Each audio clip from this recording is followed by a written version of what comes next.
Thank you so much. Really excited to be here. How's everyone enjoying Think Summit so far?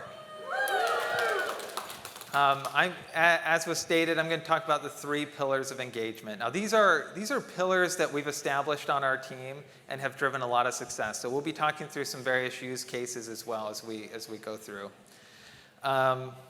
Next slide. However, before I tell you the 3 pillars of engagement, I want to talk about when engagement goes wrong. And all of us as lifecycle marketers, we understand the importance of engagement. When it's done well, it really helps us to drive our brand presence, helps us drive lifetime value for the business, helps us drive retention. I want to tell a story that didn't go so well. So a few years ago, we had Domino's Pizza move into our neighborhood. I live in a rural area. I was so excited, mostly because, well, 1, I love pizza, but 2, I have children who their food only includes macaroni and cheese, pizza, chicken nuggets. It's all they eat, right? So we were big fans of when Domino's Pizza moved into the neighborhood. Now, a few years progressed, and a few pizzas later, I ended up getting an email from Domino's. And the email was really thoughtful. They were really trying to show me how many rewards I'd earned through all my pizza purchases over the years. Really smart. However, one of the things I don't think they anticipated as an outcome was that I could directly see how many dollars I spent over that lifetime of buying pizzas. And it really had an adverse effect. I was so shocked. I went to my wife and I said, "Can you believe we've spent this much money on pizza?" It was over $1,000. It was a lot of money. And I was like, and to this day, we have not returned to Domino's. I still get their emails, however, and I have seen a major improvement, and I've seen that they've now started focusing on your next pizza that you're going to earn and how many rewards you have to the next pizza. So that's just a quick story. So I share this because we as marketers, we love data, but we really have to be thoughtful in the design of our marketing communications. And in this instance, right, they didn't really think through all because they could do something, whether they should.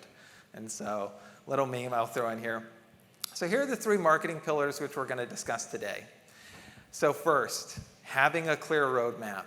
And there are a few guiding principles, right, under each of these pillars, which I'm going to talk through as well.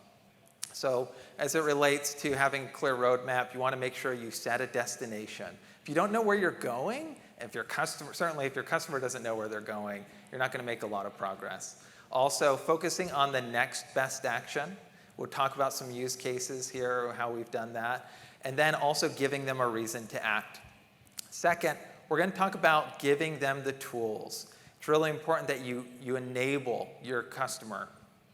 We at SoFi, we really strongly believe in helping our members get their money right. I know those are the types of things you hear a lot of companies say as their mantra, but we really mean it at SoFi. And so we're going to talk about some of the ways we've enabled our customers, giving them different tools. And that includes a few different things, helping them identify opportunities, helping them provide actionable and timely insights, and then also just encouraging exploration of the tool. And we're going to talk about how our marketing can be an extension of the product experience. Next, we're going to talk about educating and engaging with our members.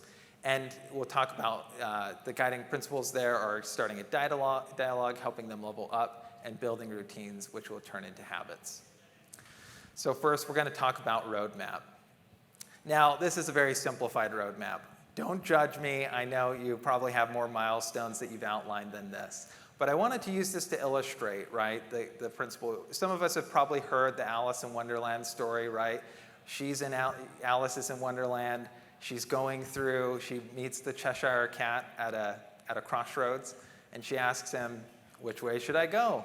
He says, "Well, depends. Where are you going?" And she says she doesn't know. He says, "Well, then it doesn't matter," right? I think it's very similar, right? I share that because it's very similar to us as marketers. We really have to have a clear vision and help enable our members to understand where it is that they're going. Now, a few years back, I was exploring LinkedIn, and they've done something really well, which is including a profile strength marker. Some of you maybe have better profiles than I do, but I got a lot of recommendations from LinkedIn. Raise your hand if you've seen this before. Does anyone know the feature I'm talking about? So this is something that really indicates to you what you can do to improve your personal brand. I was really inspired by this, and so we took this concept and we wanted to look at how we could apply this with our investors. And so we created what we called investor profile strength. And what this is 4 levels that someone can go through to move it from being a rookie at investing to a rock star, is what we called it.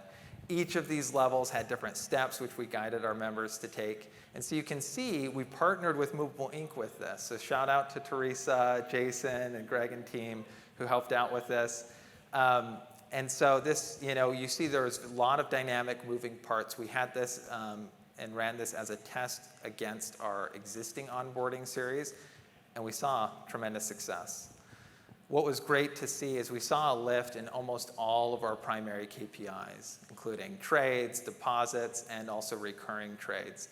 Now, these might seem small, but it's important to recognize that this was a well-tested series that was already performing really well. We saw a significant lift. Now, this is what I mean when I say driving the next best action. We need to have maniacal focus, right? And when it comes to driving one-to-one personalization, driving this next best action is key. One of the things I want to talk through next is, the next iteration of this investor profile strength journey. One of the learnings we had was that even though it was really good at driving that call to action and that next step in the member life cycle, it didn't do a really good job giving them clarity and a vision as to why we were driving towards those milestones.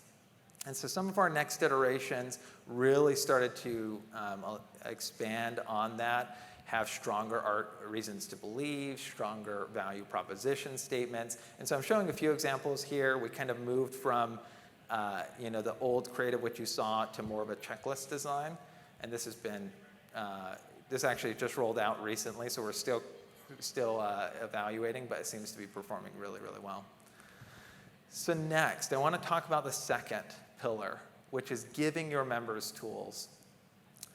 Now, one of the things, again, that I mentioned is that at SoFi, we're really focused on helping our members get their money right. And there are a few different ways that you can do that. One, you can give your members tools by just driving awareness, right? You can help them to know what resources they have available to them. A few of these examples, which you're seeing here on the left, might just be driving awareness to maybe events or resources and tools that they have access to. Or it might be making them aware, like I'm showing here in the middle, of different resources we have, such as financial planners, which are there to help them really evaluate their financial situation, what their financial goals are. And then lastly, I wanted to share this example as well. We've partnered with Movable Inc. to do a number of significant things, such as showing hyper-personalized insights. And so this is an example from a campaign that we ran a few years back, where we had a dynamic wheel which showed our members not only how much money they had earned through a promotion, but how much money they had yet to earn if they continue to engage with that promotion. Next, I want to talk about giving your members actionable insights. So for those who are familiar with the financial services, you will know that we really have to capitalize on what's happening day to day, whether it's the latest news, whether it's the latest financial trends. And so this is something that's really important. My team really hones in on.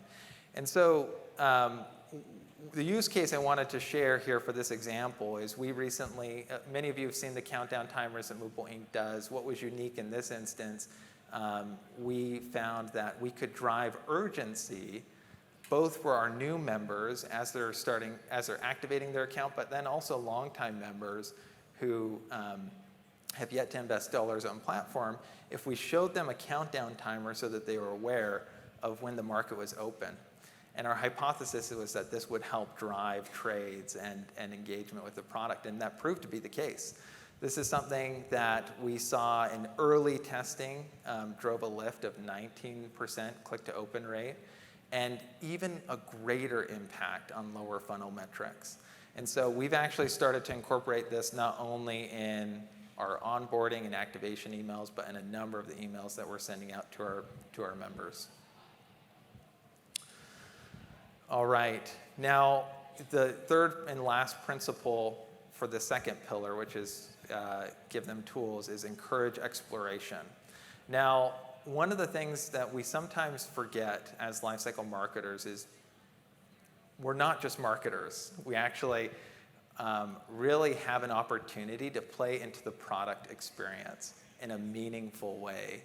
And what that means is that, and what we've come to find at SoFi is that there's a big opportunity to help give your member clarity on and orient them to the product experience, the product services, help them to, again, understand what's the next best action that they can take.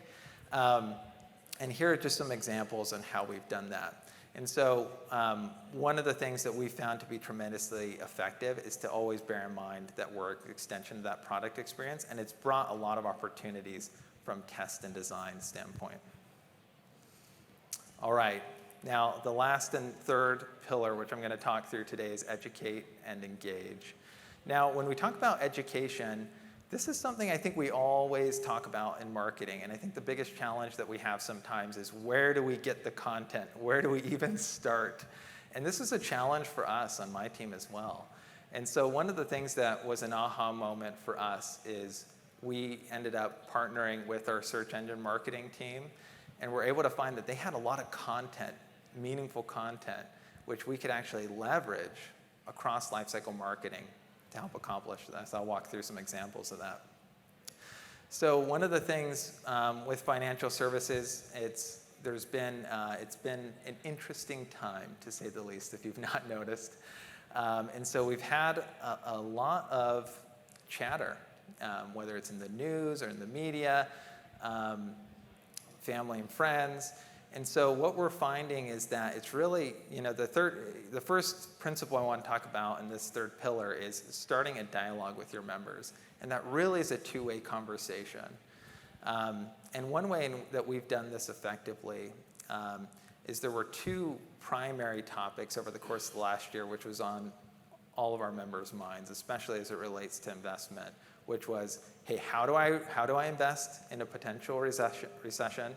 And then what are some investment strategies that I can use in a situation where there's market volatility?